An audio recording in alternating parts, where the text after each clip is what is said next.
When the first indigenous peoples arrived in what is now Oregon, 15,000 years ago, they encountered a landscape transformed by the most catastrophic floods in Earth's history.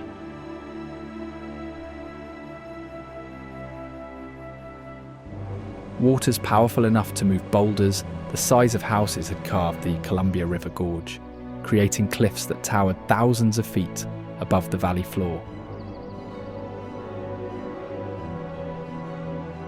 Volcanic eruptions had thrust Smith Rock skyward, its spires considered sacred by tribes who gathered in its shadow for millennia.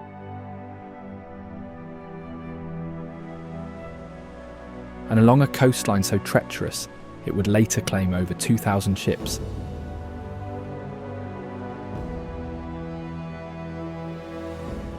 Heceta Head would become home to one of America's most isolated lighthouses. Its beam a lone defense against the Pacific's deadly darkness. Join us to discover the real Oregon, hidden places, ancient forests and strange natural wonders few will ever find.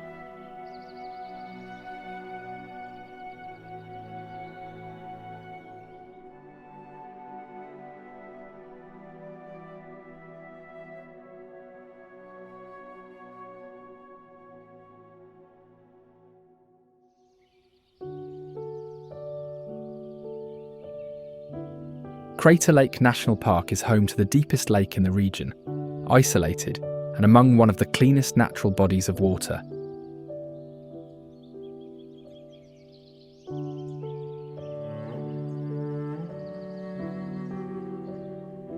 It was formed after the eruption of a large mountain named Mount Mazama, which then collapsed inward.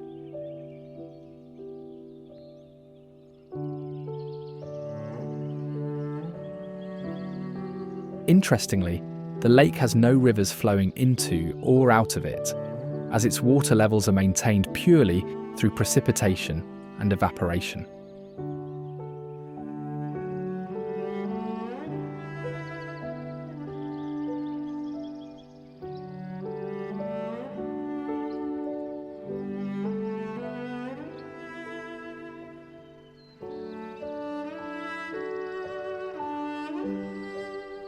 In the 1940s, a military pilot crashed into the lake, though the wreckage was not discovered until decades later due to how isolated the area is.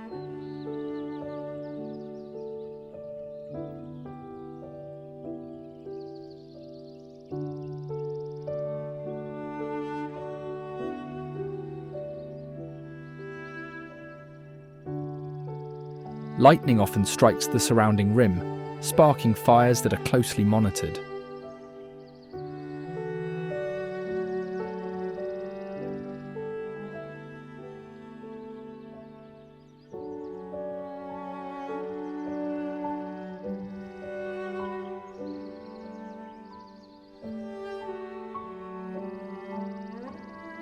Wizard Island, a cone-shaped landmass rising from the lake's surface, formed through subsequent volcanic activity.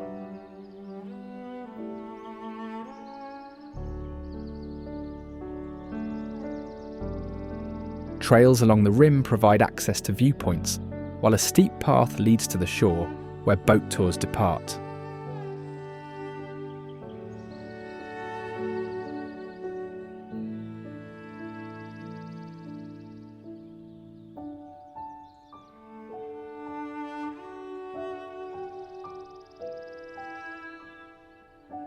Swimming is permitted in limited areas, though water remains cold year-round.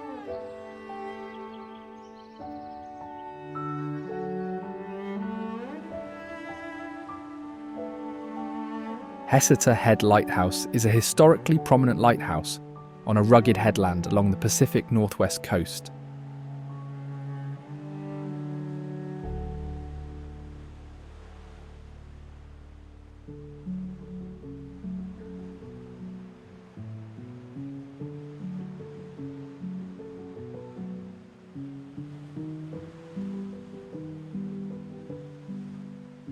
It is recognised for its isolated coastal position and operational beacon, one of the most powerful of its kind.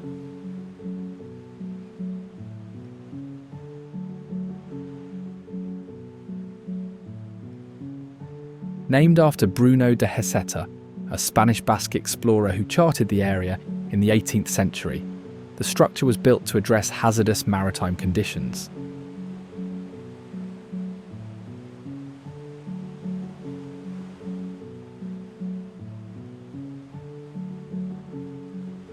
Its construction required materials and workers to be transported by sea, with supplies often lost to rough waves during the effort.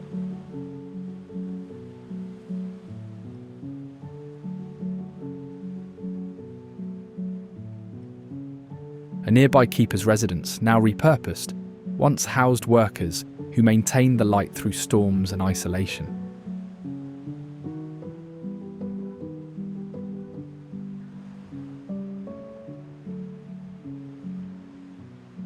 In fact, the lighthouse was staffed by dedicated keepers and their families who kept the light running every night since 1894.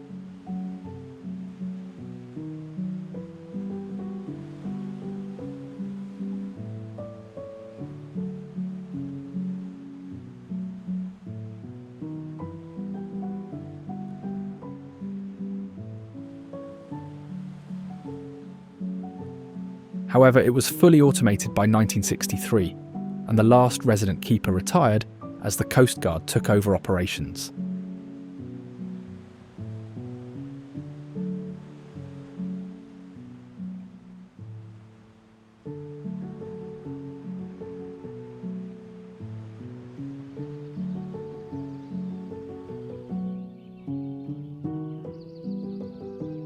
Pilot Rock is a distinct volcanic formation, recognised for its steep, columnar shape visible from great distances.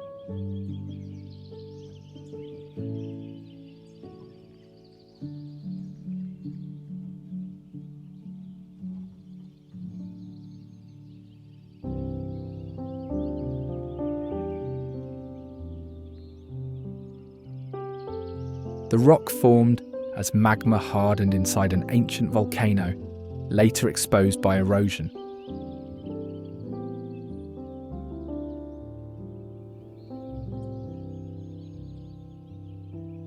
The indigenous Takelma people referred to this formation with a name that meant stone standing up.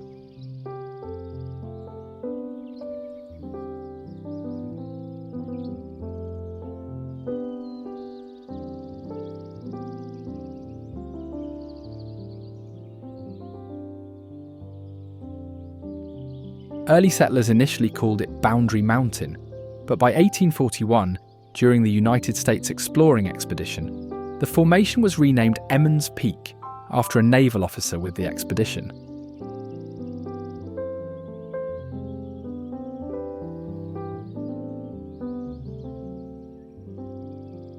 Eventually it became known as Pilot Rock because it served as a guidepost for pioneers travelling north from California on the Applegate Trail.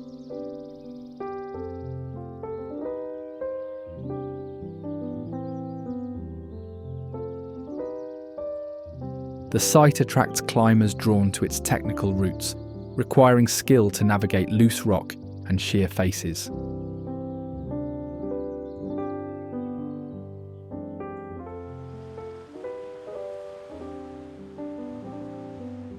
Cape Perpetua Scenic Area is a prominent headland on the central Oregon coast, located within the Siuslaw National Forest.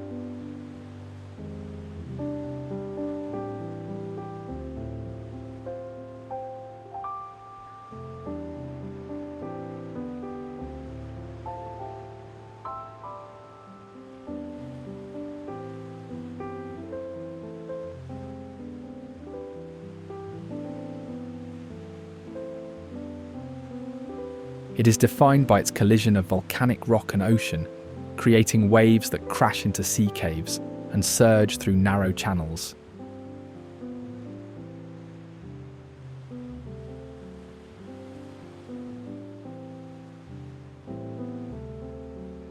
Named by an explorer honouring a historical figure, the Cape's jagged shoreline served as a navigational reference for centuries.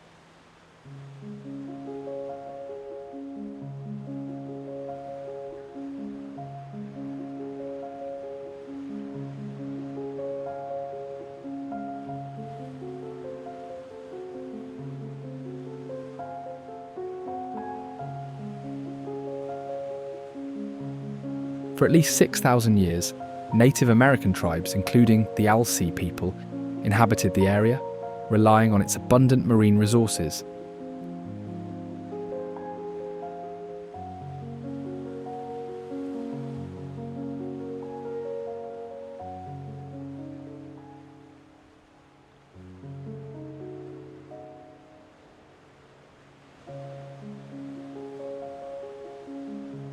Thor's Well is a natural saltwater sinkhole located in the area on the Pacific coast.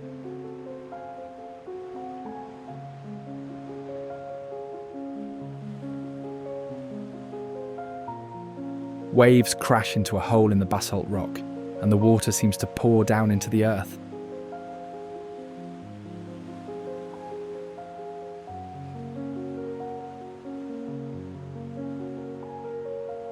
Despite how it looks, Thor's Well isn't a bottomless pit, being about 20 feet deep in reality.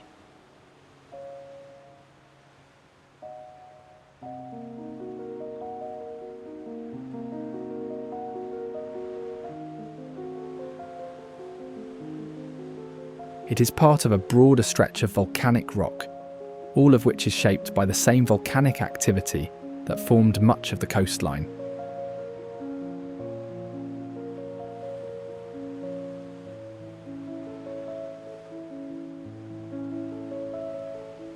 The well appears most dramatic during high tides or storms when water explosively fills and empties the hole.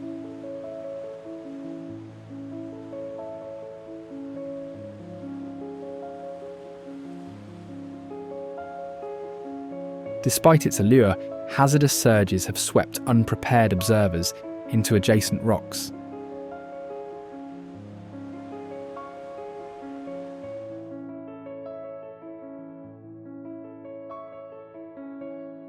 Painted Hills is a well-known geological site located in the eastern section of the John Day fossil beds.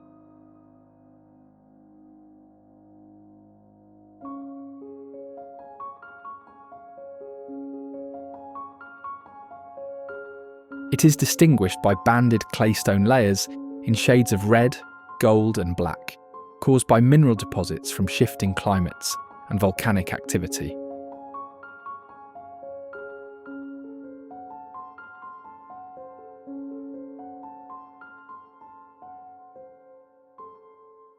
These colours change slightly depending on light and moisture levels, making the area appear different throughout the day and across seasons.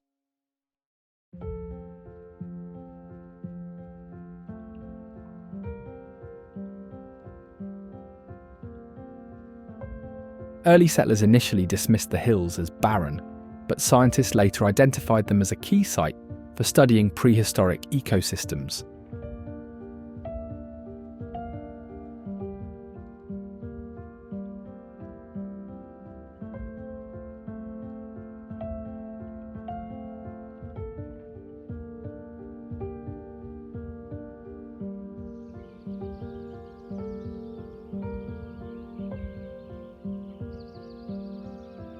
Columbia River Gorge National Scenic Area spans a river-carved canyon flanked by cliffs and waterfalls.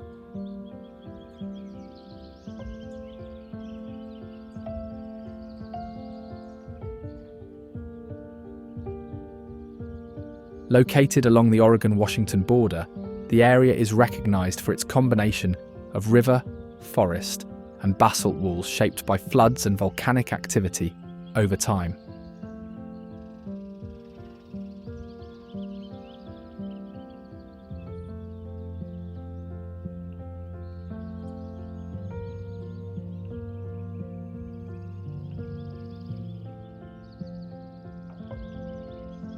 A landmark landslide, referenced in oral histories as the Bridge of the Gods, temporarily blocked the river.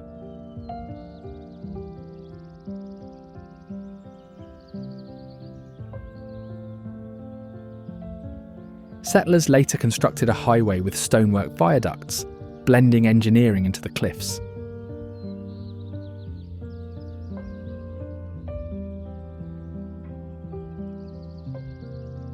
Unlike many other waterfalls in the gorge, Lateral Falls plunges straight down in a single drop, its basalt face streaked with yellow lichen.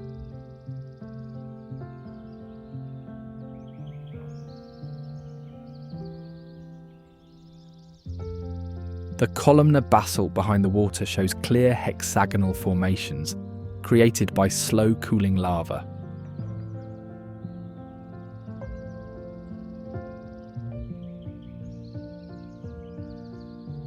Vista House is perched on a high point known as Crown Point, built as a rest stop and observatory.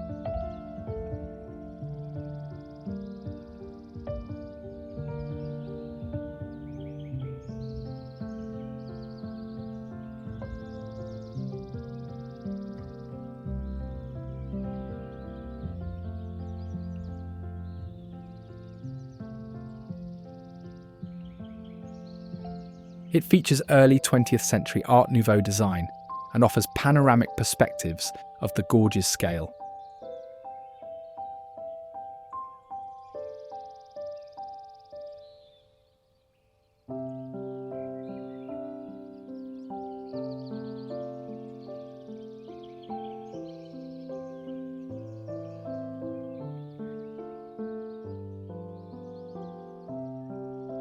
Multnomah Falls, the tallest waterfall in Oregon, splits into two tiers connected by a footbridge.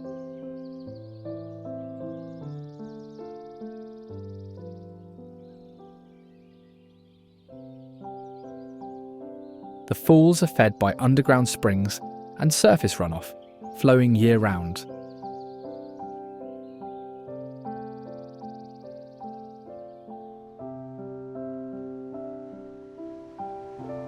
Cannon Beach is a coastal stretch marked by a prominent sea stack, Haystack Rock, visible from shore.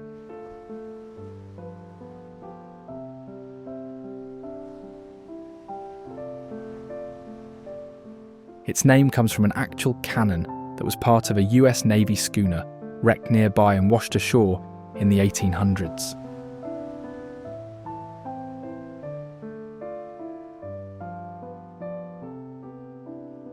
During the Lewis and Clark expedition, members of the Corps of Discovery visited the area to obtain whale blubber from a beached whale.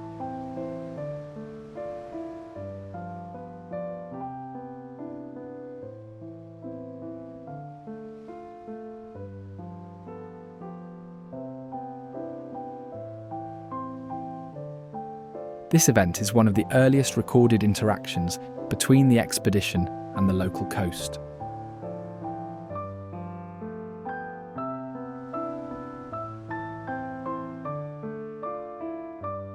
Haystack Rock, a basalt monolith, hosts seabird colonies, with tufted puffins nesting seasonally.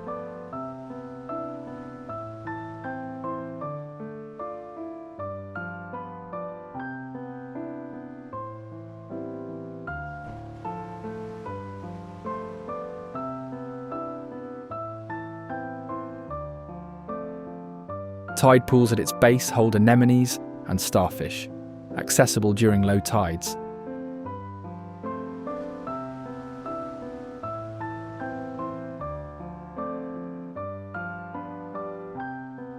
Visitors are allowed to explore them with care, as the ecosystem is fragile.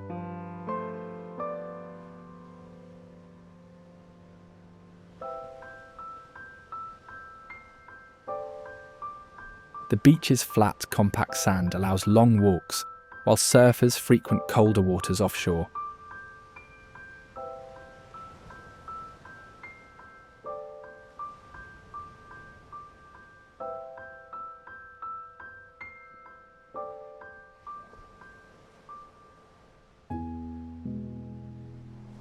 A mid-20th century tsunami damaged nearby towns but spared Cannon Beach, partly due to the rock's buffer against waves.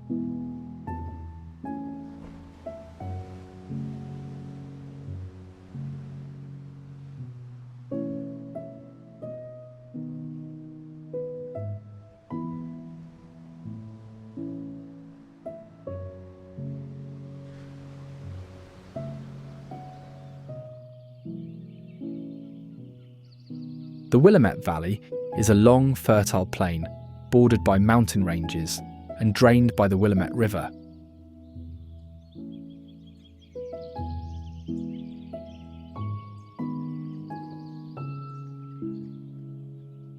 It is known for agriculture, especially wine production, and its role in early settlement patterns.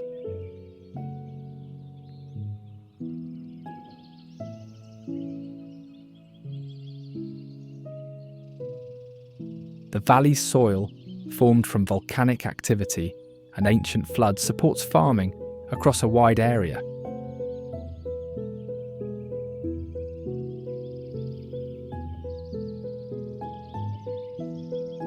Vineyards capitalise on a climate moderated by marine influences, allowing grapes to ripen slowly.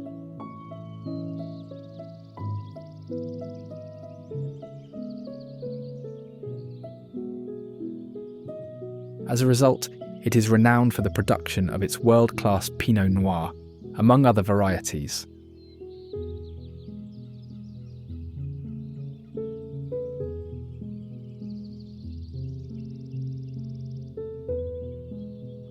The wine industry has become a major part of the local economy, with harvest season drawing workers, experts and visitors.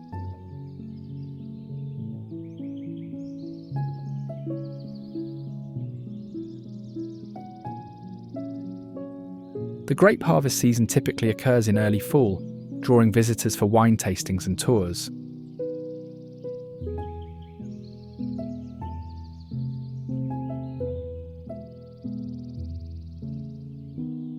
Wine harvesting in the Willamette Valley includes hand-picking grapes, fermenting on site, and aging in oak barrels.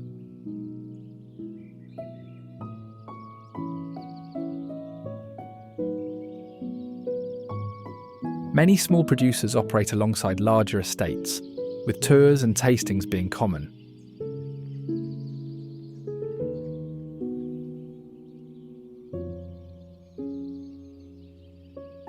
Winemakers often focus on sustainable and organic methods, using minimal irrigation and avoiding chemical inputs.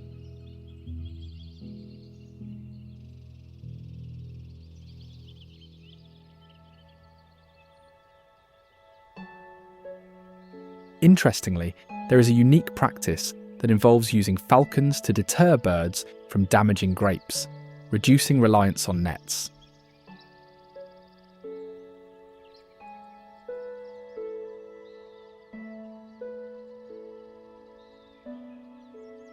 Mount Hood National Forest spans a vast area of forested mountains in northwestern Oregon, surrounding the iconic Mount Hood volcano.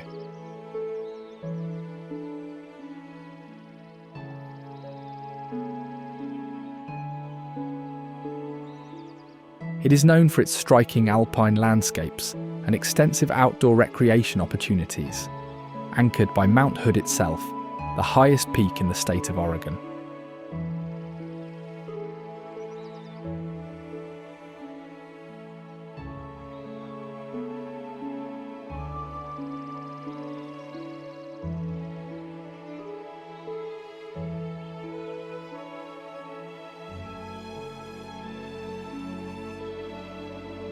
Indigenous groups traversed the area for seasonal resources, with trails later adapted by settlers into the Barlow Road, a perilous wagon route skirting the mountain's base.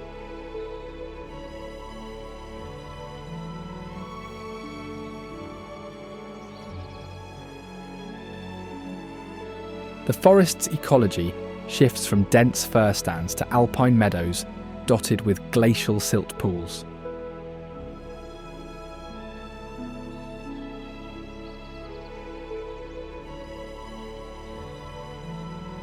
Located just a few miles south of Mount Hood, Trillium Lake is a reservoir created by a small dam at the headwaters of Mud Creek in the 1960s.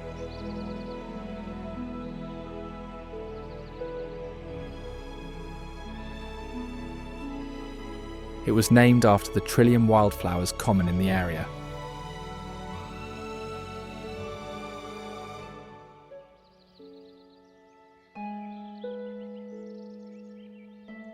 Historically, the vicinity of Trillium Lake intersects with the old Barlow Road of the Oregon Trail, where pioneers once traversed a marshy meadow on their way west.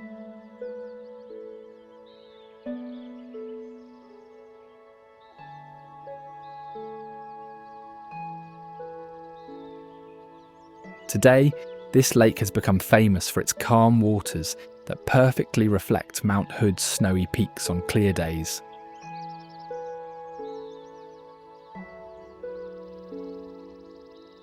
Additionally, its shores are lined with remnants of submerged stumps from pre-flood logging.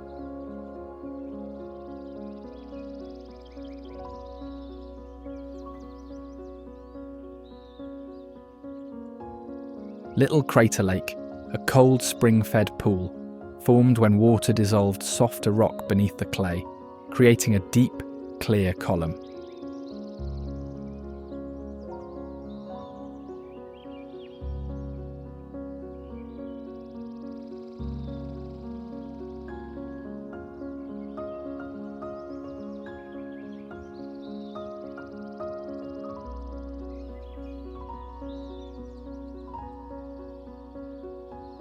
Its near-freezing temperatures deter swimming, but support rare diatoms that tint the water turquoise.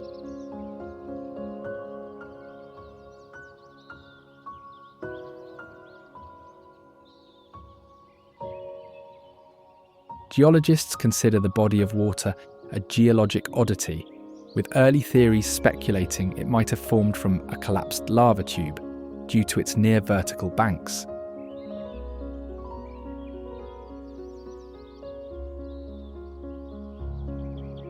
It is accessible by a short, easy trail and features a viewing platform for visitors to admire this natural curiosity.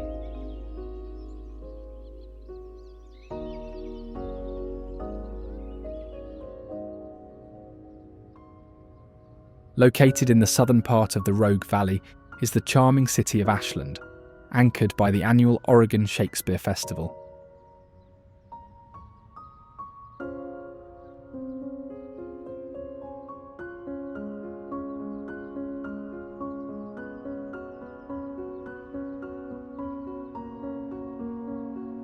Founded during a gold rush, the area transitioned from mining claims to a cultural hub after mineral deposits dwindled.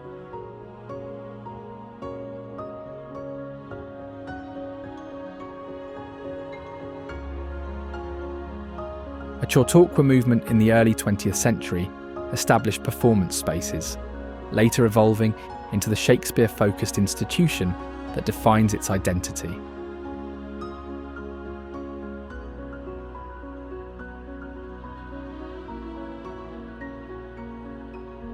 The festival focuses on classic and modern plays, performed across multiple indoor and outdoor stages over several months of the year.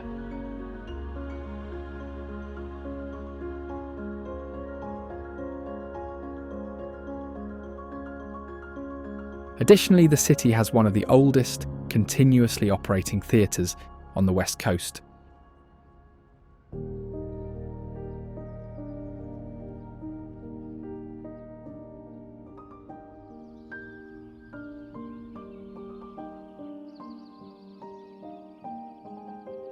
The surrounding Rogue Valley supports agriculture and outdoor tourism. The valley is known for its orchards, vineyards and rivers.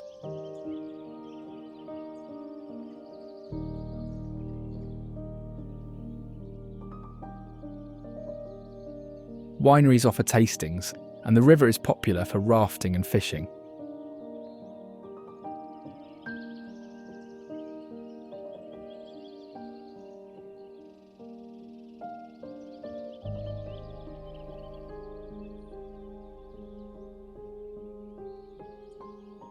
The valley's weather patterns support a long growing season, and the river system shapes much of the local landscape.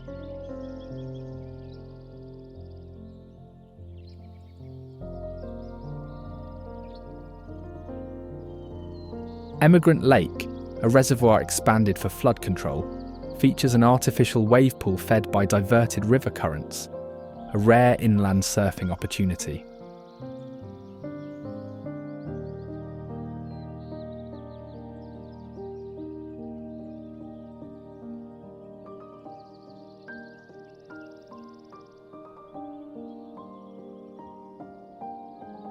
The lake's original shoreline, now submerged, occasionally reappears during droughts, exposing remnants of pioneer-era debris.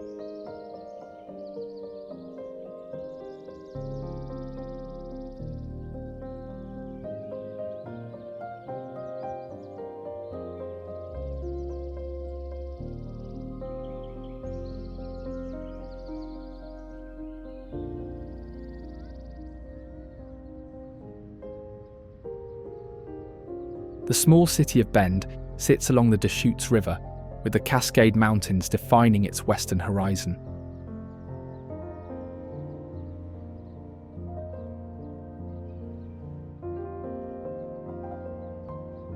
The city's name traces back to a shallow river crossing used by pioneers, referred to as Farewell Bend, by travellers parting ways with the river's curve.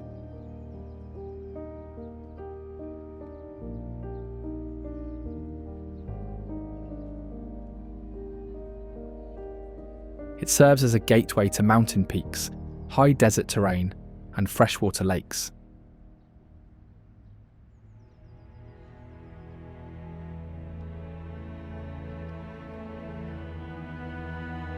Historically, the city began as a logging town, with mills operated along the river, and railroads helped move lumber out of the area.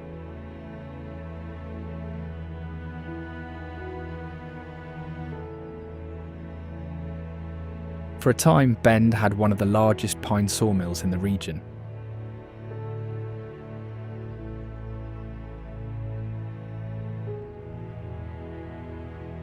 As timber operations slowed, tourism and outdoor sports became more central to the economy.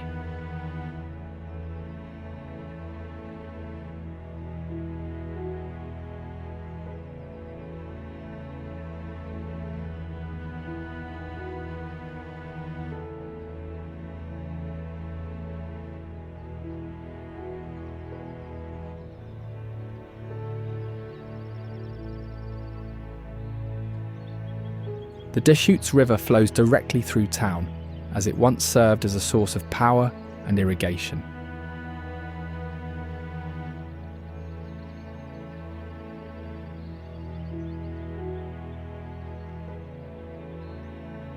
Its currents carve through volcanic rock, creating rapids used for kayaking and stand-up paddleboarding.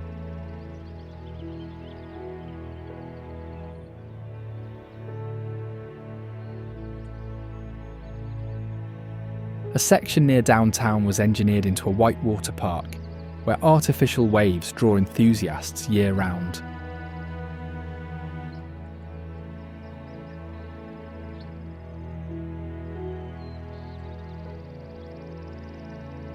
In summer, sections of the river are filled with people floating downstream.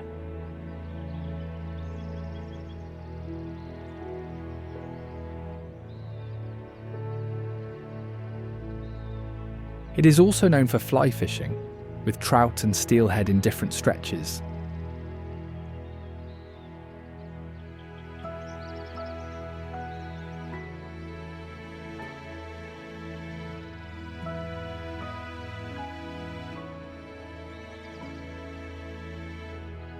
West of Bend, Serene Cline Falls drops over a basalt ledge into a calm pool.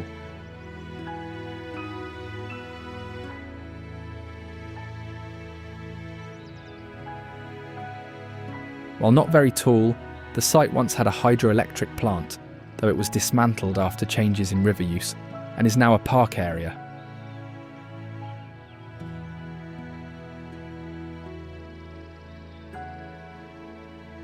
Trumpeter swans frequent nearby wetlands and slow-moving river stretches.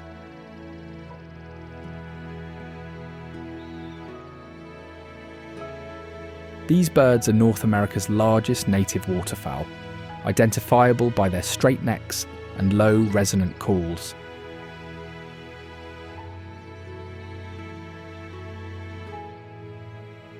Once hunted to near extinction, they rebounded through conservation.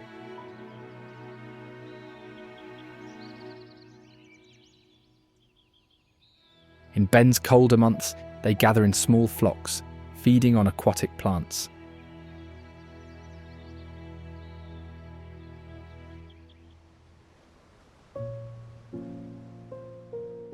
Stretching over 363 miles, the Oregon coastline is defined by cliffs, sea stacks, and long stretches of public beaches.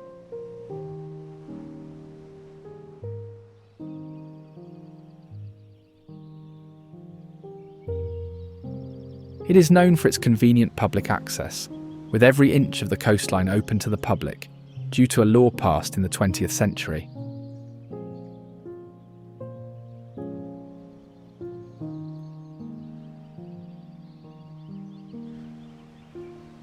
That law, often called the Beach Bill, guaranteed that beaches remain open to all.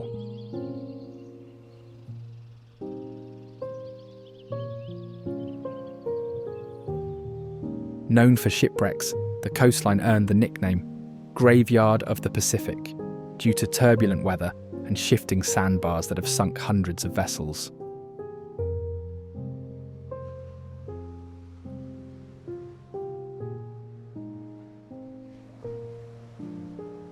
During World War II, parts of the coast were also fortified in case of enemy attacks.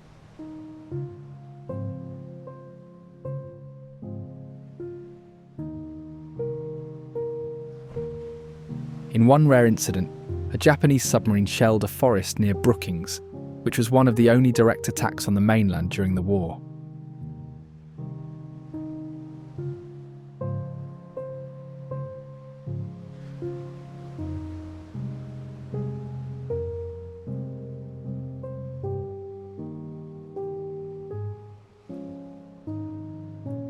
Rising sharply from the high desert, Smith Rock is marked by sheer cliffs of volcanic tuff and basalt.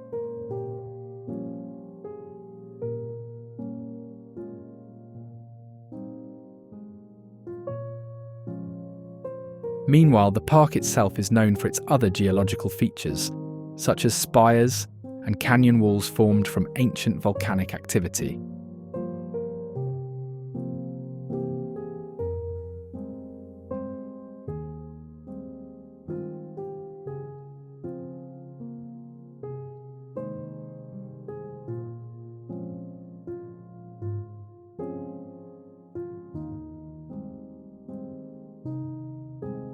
It is considered one of the birthplaces of modern sport climbing and draws climbers from around the world.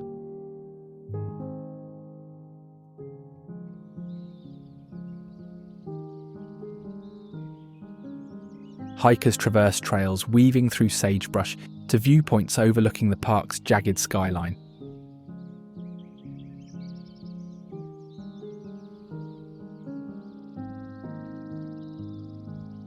Meanwhile, climbers test endurance on over 2,000 routes, from beginner cracks to overhanging test pieces.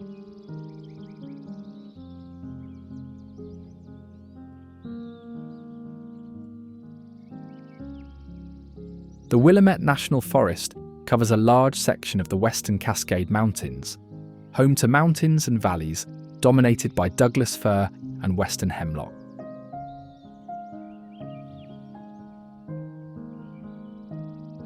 The name derives from a Kalapuyan term for the valley where the forest lies, loosely translated as Long River Winding.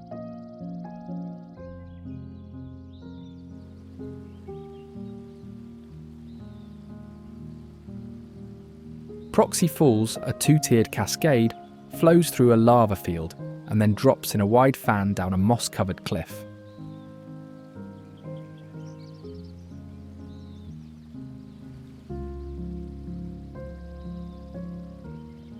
The water disappears into a hole at the base instead of forming a creek, which is due to the porous nature of the lava rock.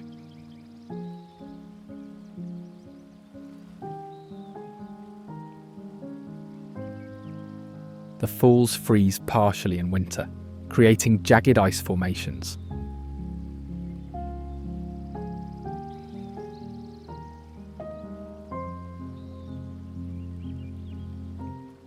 This type of waterfall is unusual and studied for its interaction with underground drainage systems.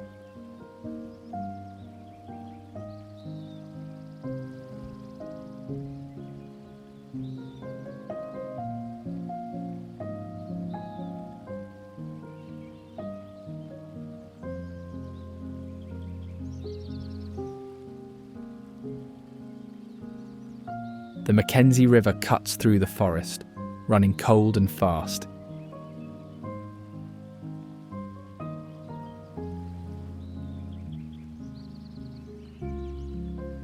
It is spring-fed from the Cascades and flows over lava beds, forming pools, rapids and falls.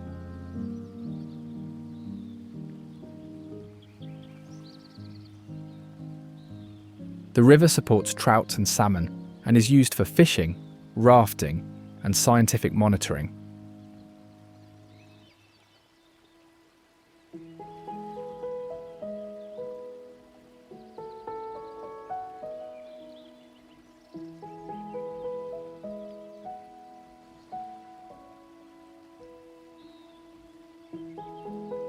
Sahali Falls and Coosa Falls are two waterfalls along the Mackenzie River.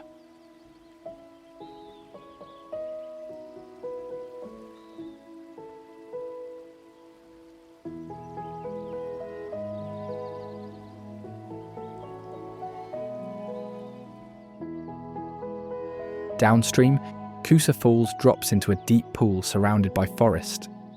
Coosa is believed to come from a word meaning sky or heaven, possibly also from Chinook jargon.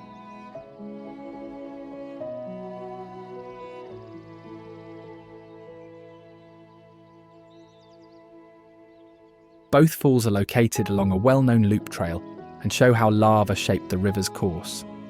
Trails pass through old-growth forests and areas where trees grow directly out of cooled lava flows.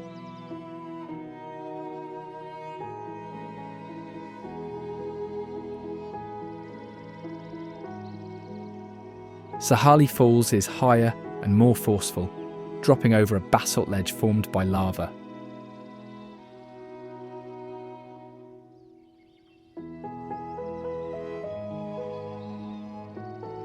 The name Sahali comes from a Chinook jargon word meaning high or above.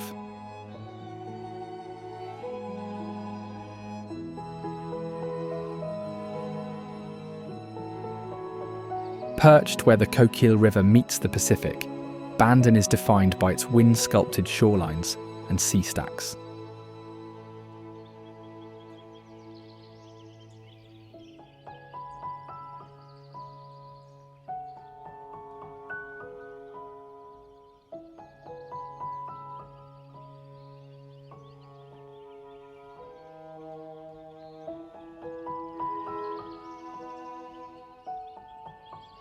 The town's name honours Irish peer Lord Bandon, whose ancestral title inspired settler George Bennett to rename the area in the late 1800s.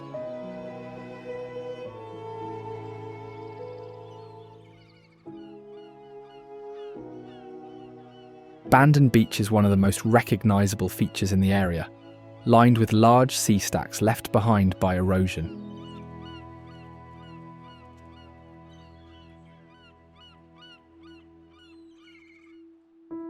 Tides move quickly along this stretch of coast, revealing tide pools during low tide and cutting off access when the water returns.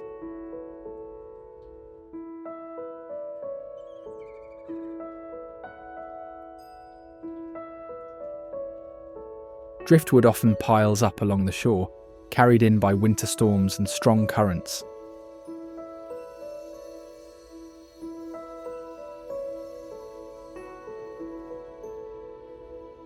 Just north of the beach is the Coquille River, which flows into the ocean near the centre of town.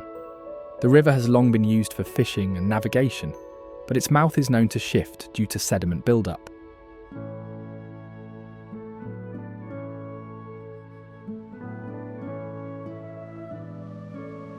Jetties were built to control the flow and protect boats entering and exiting.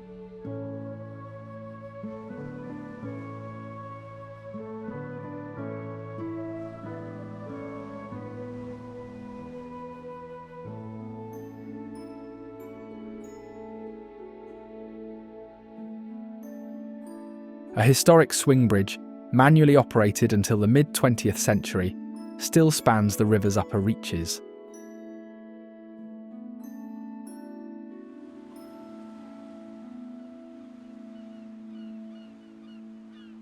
The Coquille River Lighthouse, built to guide ships through the river's shifting sandbar, stands on a basalt promontory.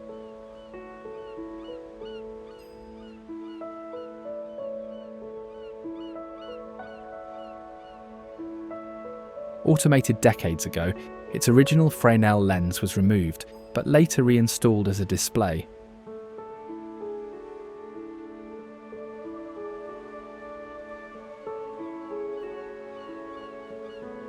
The structure survived shelling during World War II practice drills, with visible pockmarks on nearby rocks.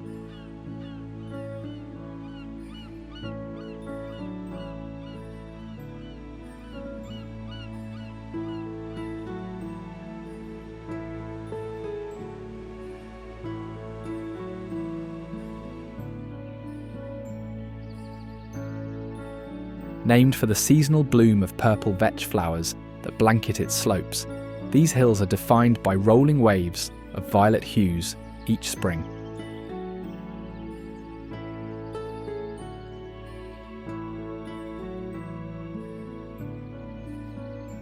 Not a native species, purple vetch was introduced for erosion control, livestock forage, and soil improvement due to its nitrogen-fixing abilities.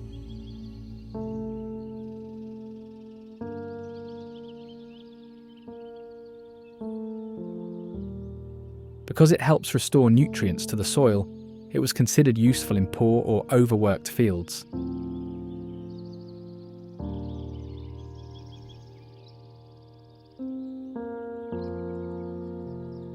But its fast growth and climbing habit also made it hard to manage in some areas, becoming an invasive species in some areas as it competes with native grasses and wildflowers.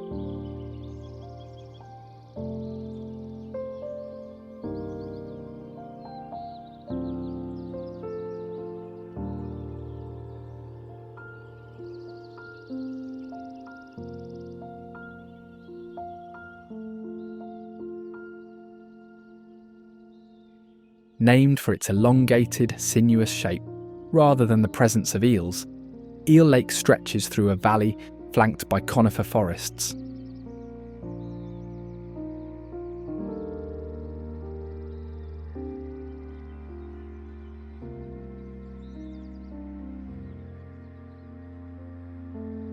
The lake is characterised by its calm waters, fishing, and accessible recreation.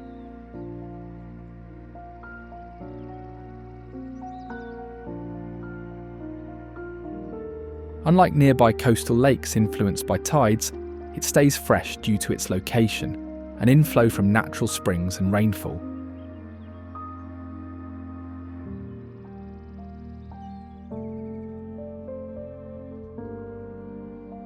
Situated near the Chetco River's mouth and California's border, Brookings is known for its mild coastal climate and maritime influence.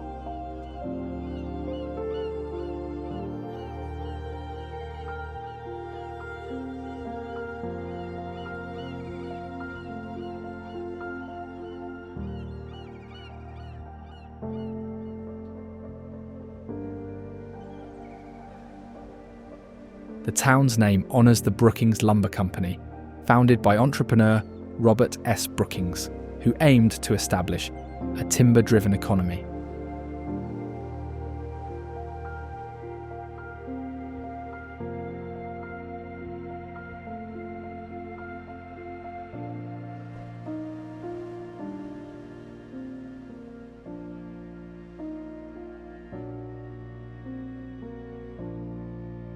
Chetco Point Park sits on a rocky outcropping that extends into the Pacific and offers views of the ocean, nearby beaches, and the Chetco River mouth.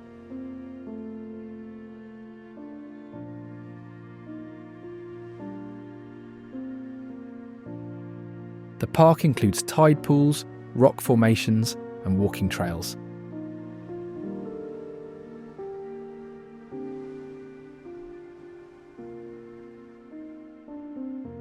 It's built on land that once supported industrial use, but has since been converted into public space.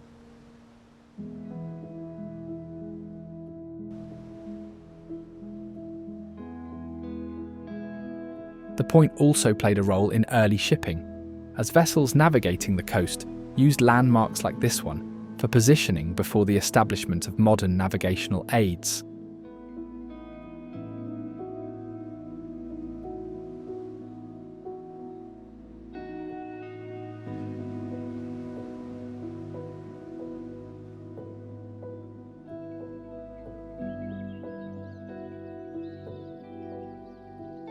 Deschutes National Forest stretches across central Oregon, shaped by volcanic activity and marked by forests, lava flows, and snow-covered peaks.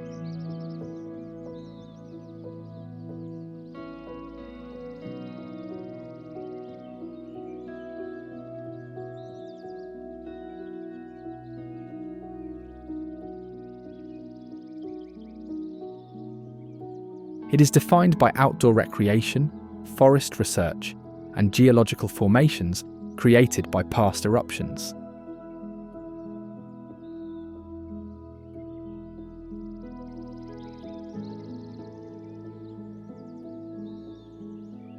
Indigenous groups, including the Northern Paiute, traverse these lands for seasonal hunting and obsidian gathering.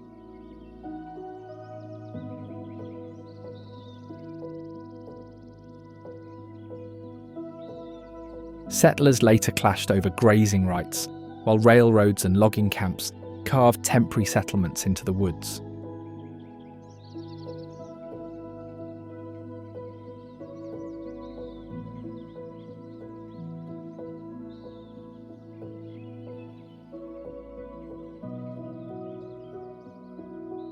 The forest's identity solidified through conservation debates, balancing timber needs with the preservation of its fire-adapted ecosystems.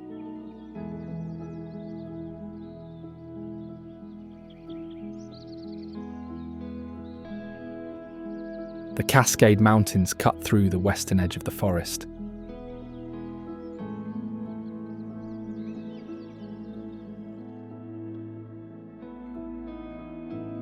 Peaks like Mount Hood are all volcanic and have influenced the shape of the forest through past eruptions and glaciation.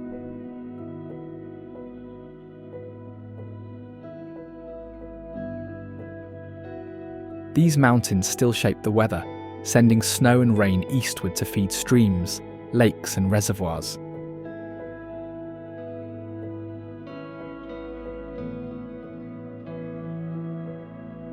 Recreation is centered around these peaks, such as skiing on Mount Bachelor, backpacking across alpine trails, and climbing to summit views.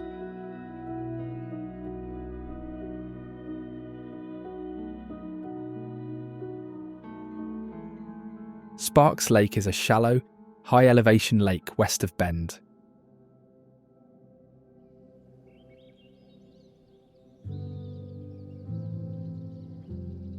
It was formed by lava that dammed part of a valley, creating a basin that now fills with snowmelt and spring water.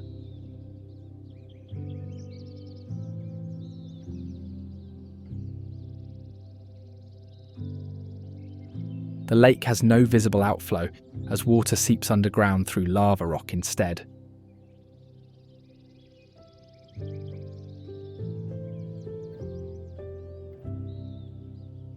During summer, the lake is used for kayaking, paddleboarding, and fishing.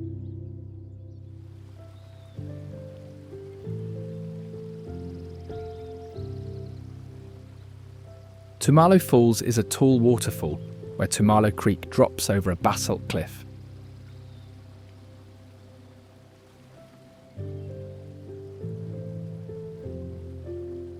The falls are fed by snowmelt from the Cascades and flow most strongly in spring.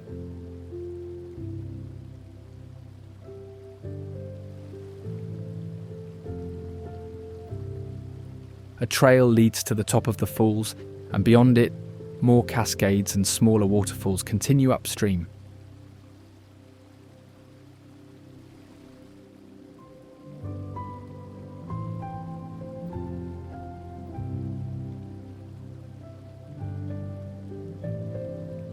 The creek plays a role in the water supply for nearby communities and is monitored for flow and clarity.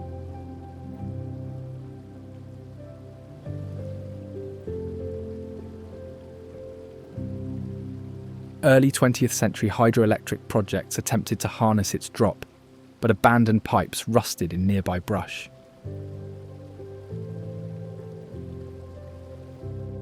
Ice climbers scale the frozen curtain in winter, while summer hikers bypass eroded trails to reach its misty base.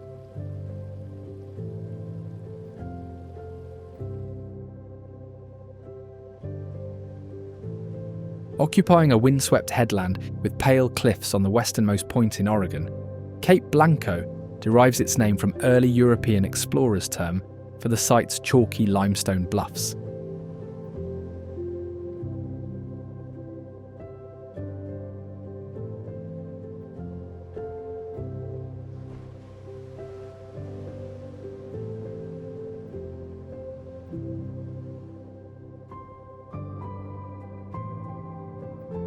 Indigenous tribes, such as the Tolowa and Coquille, gathered shellfish and hunted here, leaving middens still visible in eroded dunes.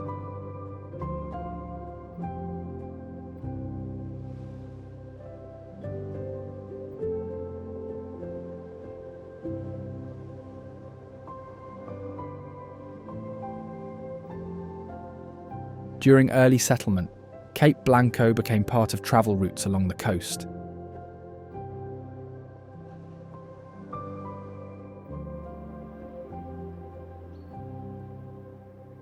The area around the Cape was also used for farming and ranching, though thin soil and harsh weather thwarted many seasons.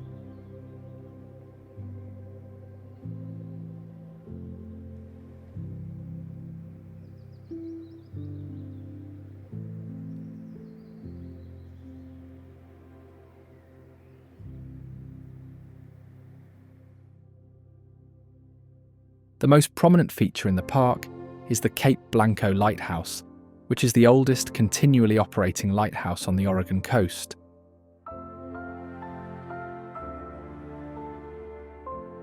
It was built to warn ships about dangerous reefs and shifting weather.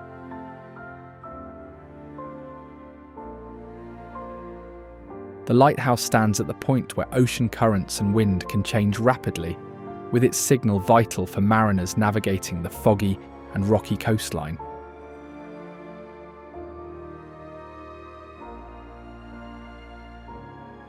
Carved by the Snake River on Oregon's eastern border, Hell's Canyon is North America's deepest river gorge.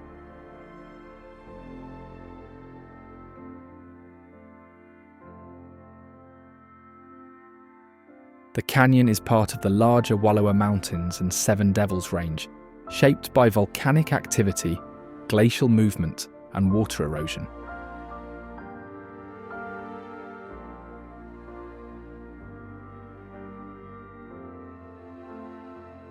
Interestingly, the exposed layers of the canyon reveal some of the oldest rocks in the region.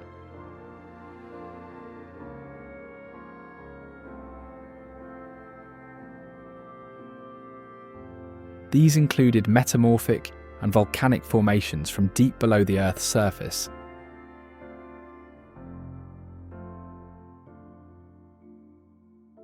In the late 1800s, during the forced relocation efforts of the Nez Perce War, members of the Nez Perce tribe passed through parts of Hell's Canyon while fleeing US forces.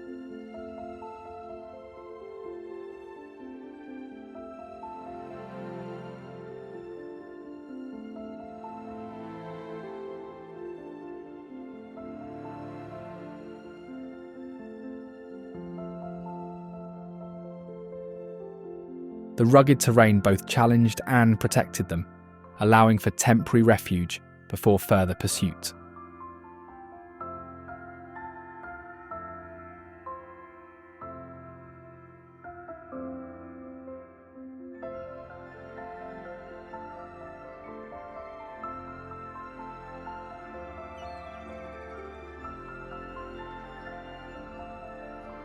Perched at the Columbia River's mouth, Astoria holds the distinction as the oldest settlement west of the Rockies.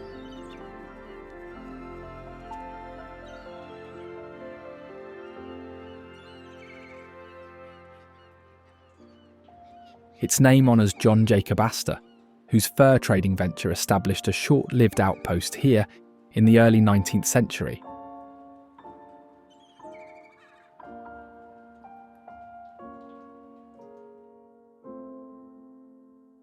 The settlement's strategic location made it a hub for maritime activity, with salmon canneries later dominating the economy.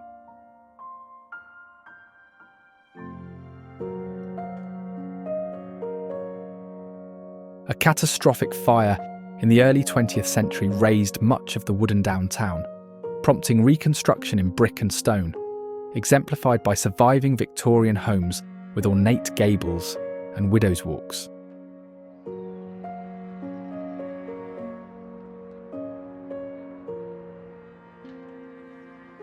Astoria Megla Bridge, a steel truss structure spanning the Columbia, links the town to the northern shores.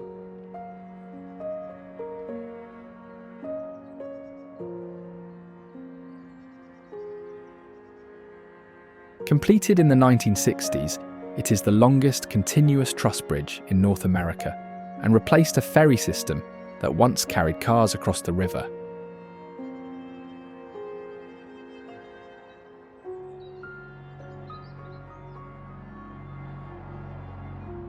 Engineered with flexible joints to withstand seismic shifts and tidal forces, maintenance crews frequently repaint and repair its steel frame to prevent rust and structural wear.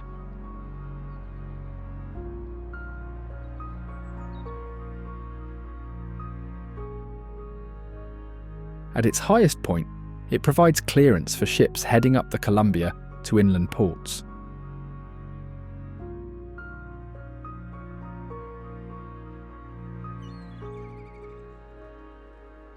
Stretching along a rugged coastline, Lincoln County is known for fishing, timber, coastal research, and fishing communities.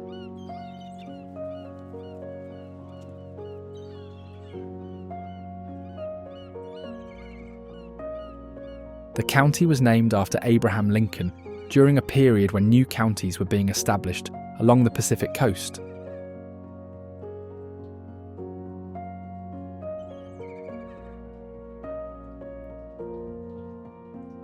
The establishment of a reservation in the 1850s displaced Native American tribes who lived there for generations, sparking resistance.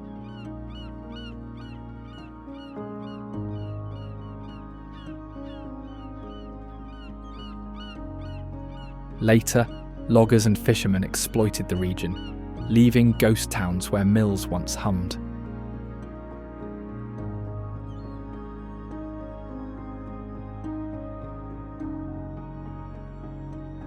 Siletz Bay is located near the southern end of the county, where the Siletz River meets the Pacific Ocean.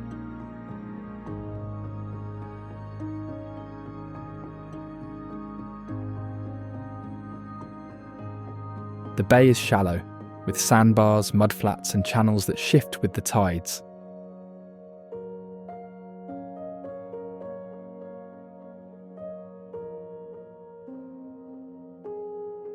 The area was once home to sawmills and a small port, though most of the industrial activity has faded.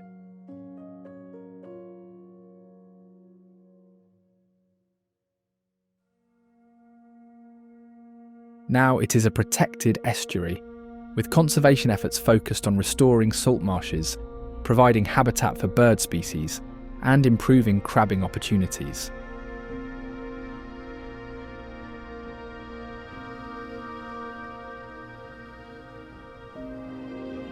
Yaquina Head Lighthouse stands atop basalt cliffs as Oregon's tallest lighthouse, its beam visible far offshore.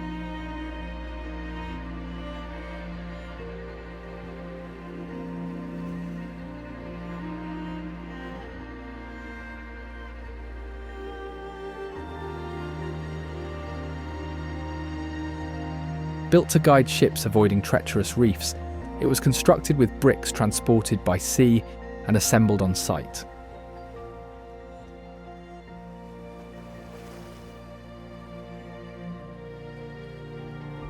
The light once burned whale oil, later replaced by other fuels, and now runs on modern systems.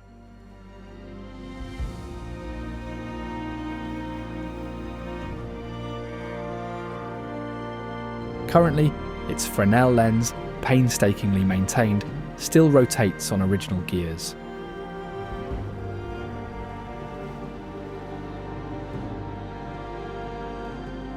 Below, tide pools teem with anemones and ochre sea stars, while Murray's nest on offshore rocks.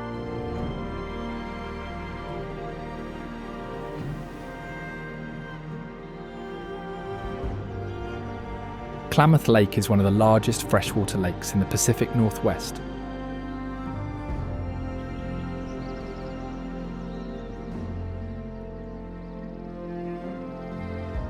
Located in south-central Oregon, it is known for its role in irrigation, migratory bird habitats, and water disputes.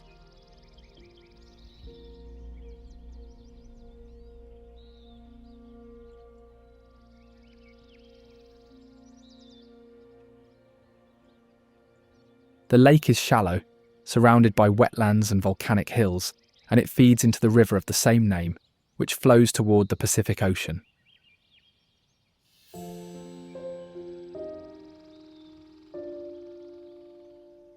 White pelicans dominate the lake's avian population.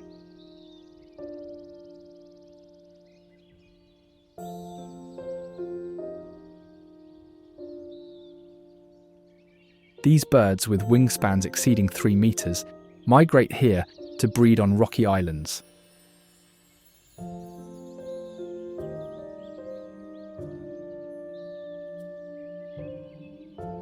Unlike their brown cousins, white pelicans fish cooperatively, herding prey into shallow bays with synchronized wing beats.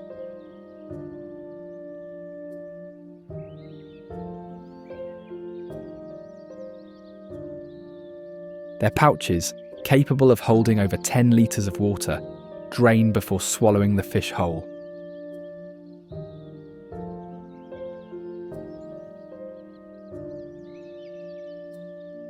The presence or absence of white pelicans is used as one indicator of lake health.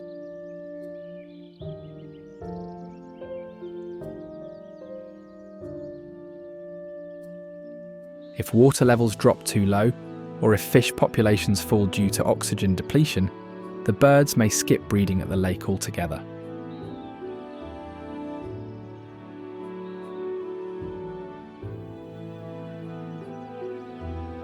The Oregon dunes stretch along the central coast, forming one of the largest expanses of coastal dunes in North America.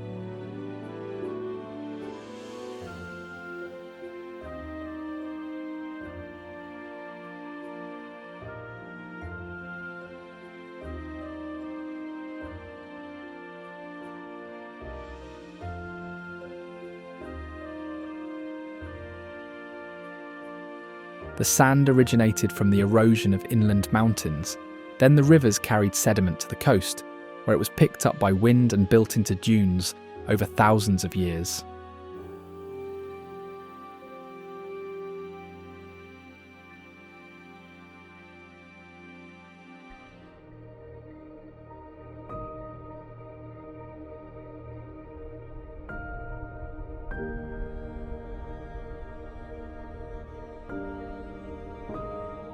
In more recent years, off-highway vehicle riding has become popular, and some parts of the dunes are now designated for motorised use.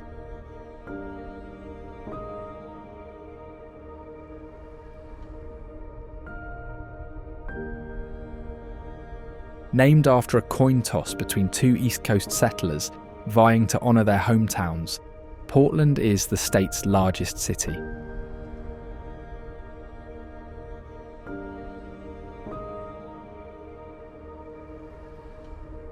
The city straddles the Willamette and Columbia rivers, its early economy fueled by timber and shipping.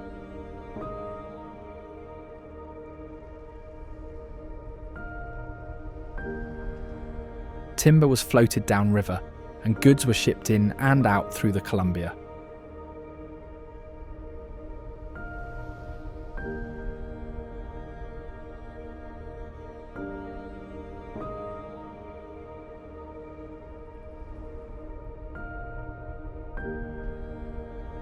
The city became a key stop between inland communities and the Pacific Ocean, especially once the arrival of the railroad expanded its role in freight movement and population growth.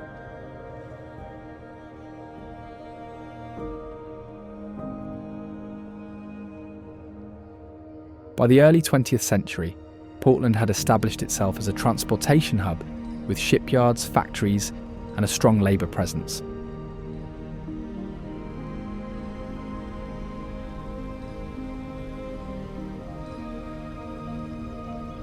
Whitehorse Falls is a small waterfall located in southern Oregon, within the Umpqua National Forest.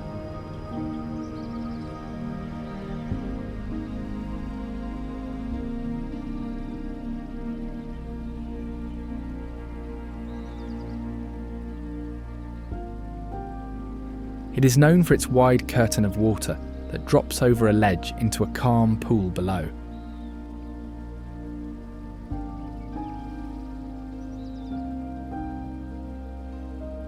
The setting is forested and quiet, surrounded by moss-covered rocks and thick trees.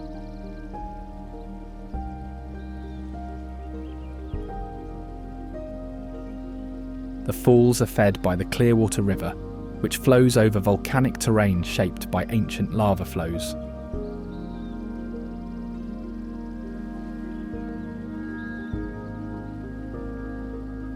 The fall's flow fluctuates dramatically as summer reduces it to a ribbon, revealing iron-stained mineral deposits, while winter rains churn it into a roar audible from trails.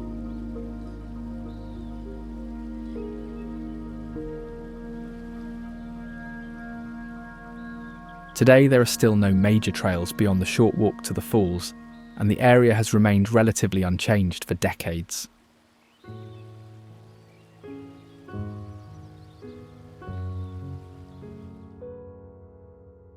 A sprawling playa of cracked clay and dust, the Alvord Desert rests between steep mountain ranges.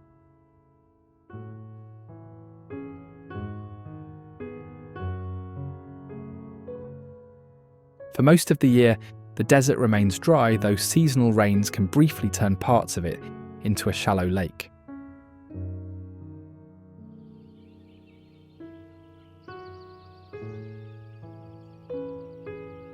The Rogue River flows through southwestern Oregon, beginning in the Cascades and winding its way to the Pacific Ocean.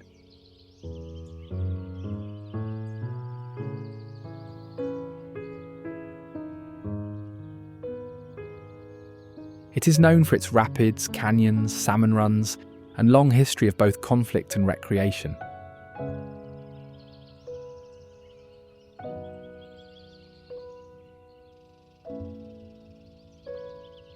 The river earned its name from French trappers who labelled indigenous inhabitants the Rogues, a term distorted over time.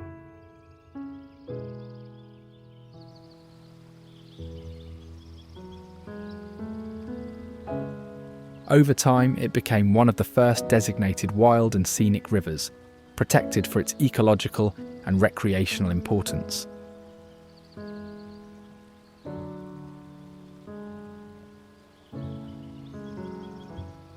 One of the river's dramatic features is Coquille Gorge, a narrow, winding section where the water squeezes through volcanic rock.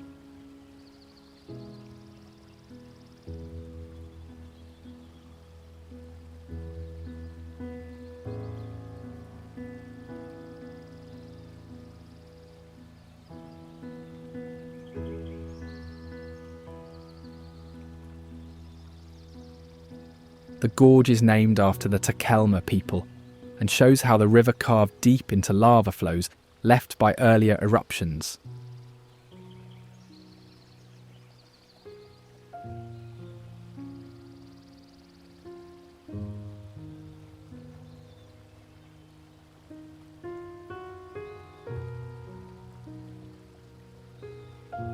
The dark walls rise steeply above the churning water, which twists through a series of drops and channels.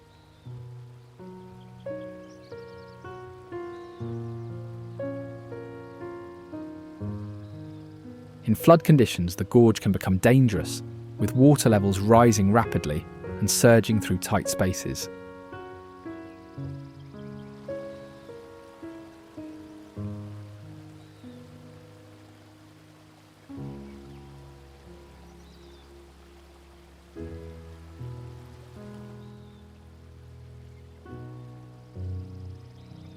Mill Creek Falls, a two-tiered cascade, drops into a misty amphitheatre as it is fed by snowmelt and runoff from nearby peaks.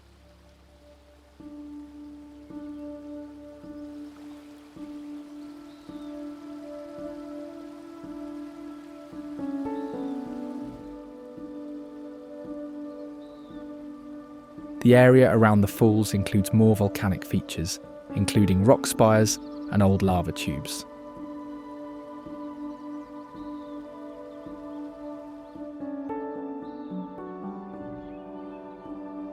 Lost Creek Lake is a reservoir created by damming the Upper Rogue River, playing a role in flood control, irrigation, and hydroelectric power.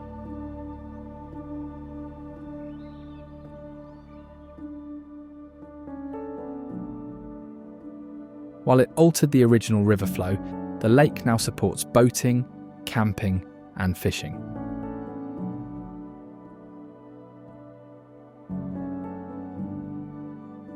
It also acts as a staging area for fish before they head upstream.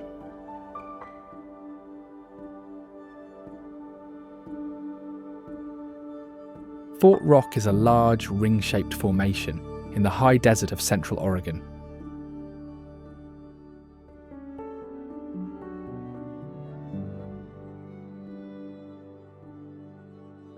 It rises from flat sagebrush plains, formed from a volcanic explosion when hot magma met an ancient lake.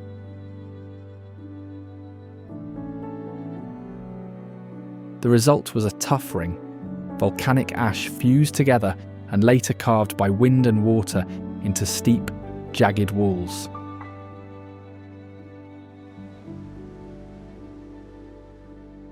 The wreck of the Peter Iredale is one of the most well-known shipwrecks on the Pacific coast. Its rusted steel ribs still rise from the beach at low tide.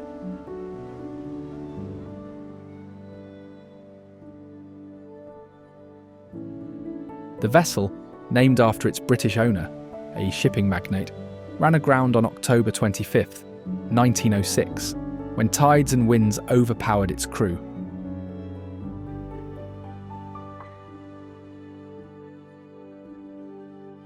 All aboard survived, but salvage attempts failed, leaving the ship to rust in place.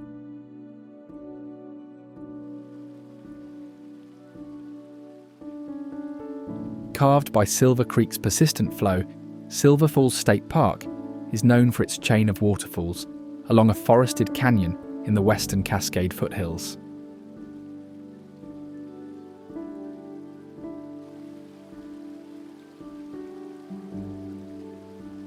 The largest state park of Oregon features a trail system, famously called the Trail of 10 Falls, several of which allow hikers to walk behind the falling water.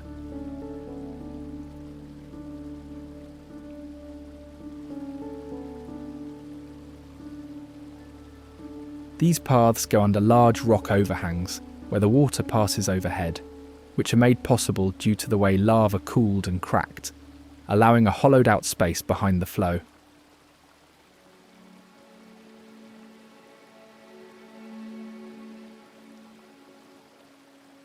Before the park existed, the land was used by indigenous groups, including the Kalapuya and Molalla, who hunted and gathered in the region.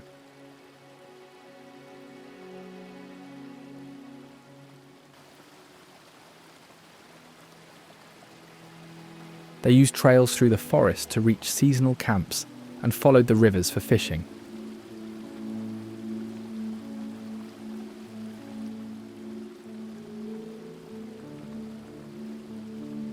In the 1930s, the Civilian Conservation Corps shaped the park's infrastructure, carving the iconic trails and stone bridges that wind behind falls known today.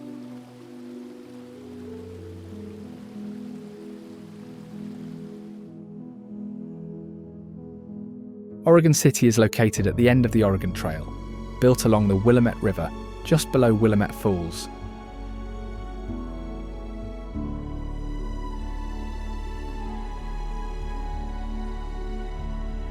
It is known for being the first incorporated city west of the Rocky Mountains, and for playing a central role in early Western migration.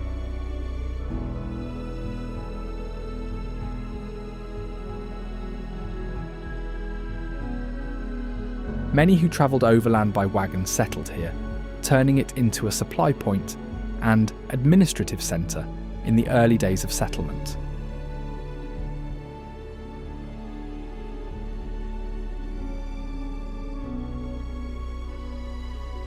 The The city developed quickly, partly due to the power of the falls, which were used to drive sawmills and later paper mills.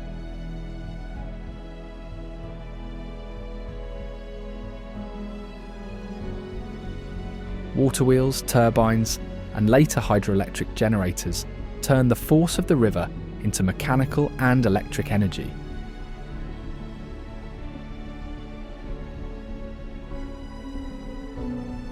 It was one of the first places in the American West to generate electricity for a municipal power grid.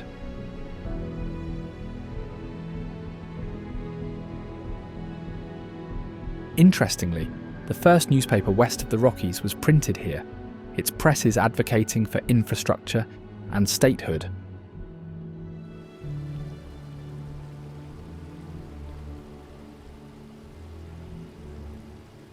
As previously mentioned, the city's most iconic landmark is Willamette Falls, a horseshoe-shaped waterfall formed by volcanic basalt.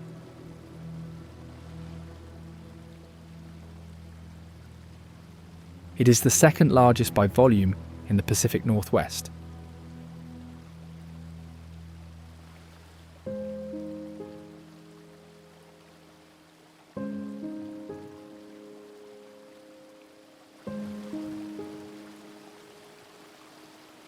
The falls drop directly into a rocky channel and are surrounded by remnants of industrial buildings.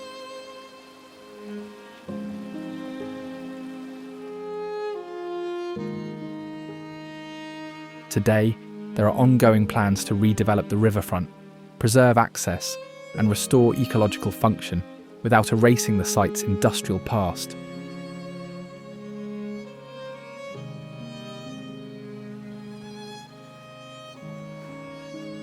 Proposal Rock is a sea stack located just offshore from the beach in Nescoin, Oregon.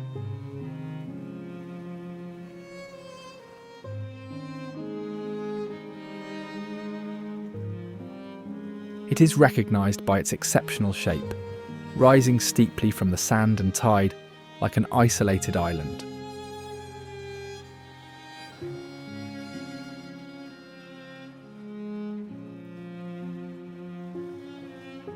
During low tide, it is accessible on foot, while high tide surrounds it with water, cutting it off from the shore.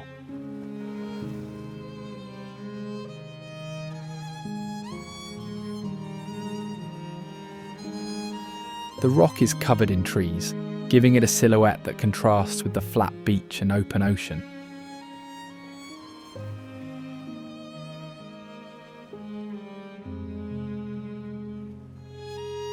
The rock earned its name from a romantic local legend of a sailor who allegedly proposed marriage to his partner here.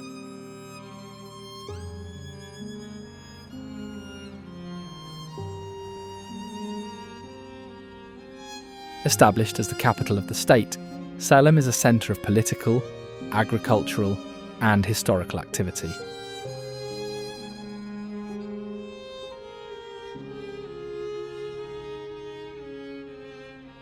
The city developed along key trade routes, with its location chosen for its river access, fertile land, and central position within the state.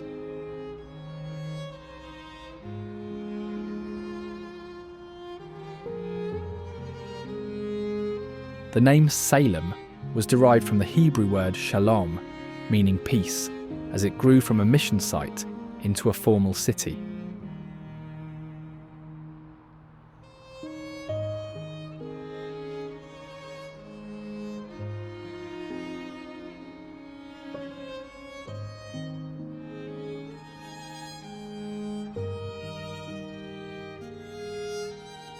Early missionaries arrived with plans to set up schools and religious institutions, though it quickly developed into a place of government after being selected as the state capital.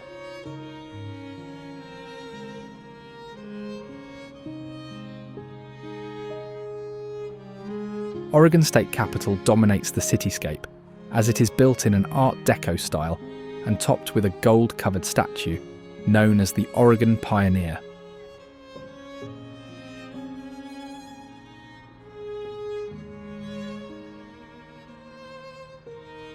The building replaced two prior capitols destroyed by fire the second blaze allegedly sparked by a cigarette.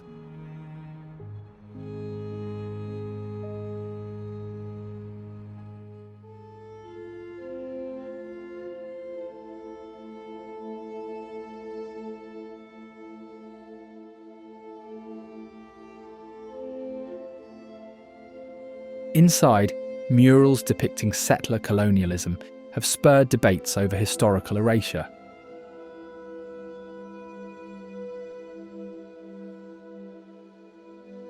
The capital's grounds include public lawns, gardens and monuments, and are used for events, protests and ceremonies throughout the year.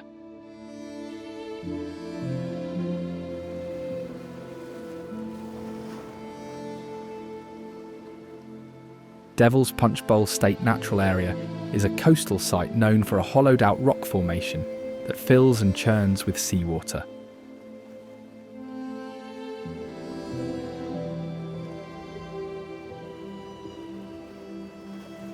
The Punch Bowl itself is a collapsed sea cave carved by waves over time.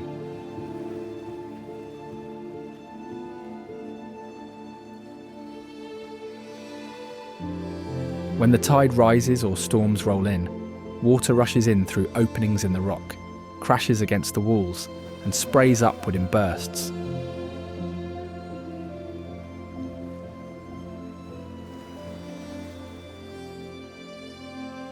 During calmer tides, the bowl partially drains, revealing the curved interior.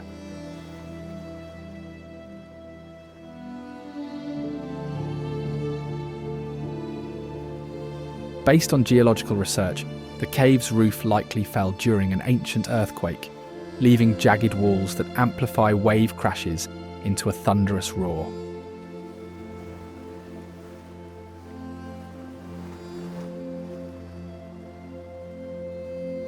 Today, it still continues to erode, though it is surprisingly stable, being held together by volcanic rock.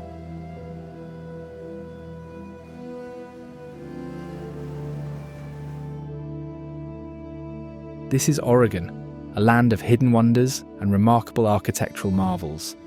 Now, if you don't want to miss the most unreal wonders of Florida, check out this video.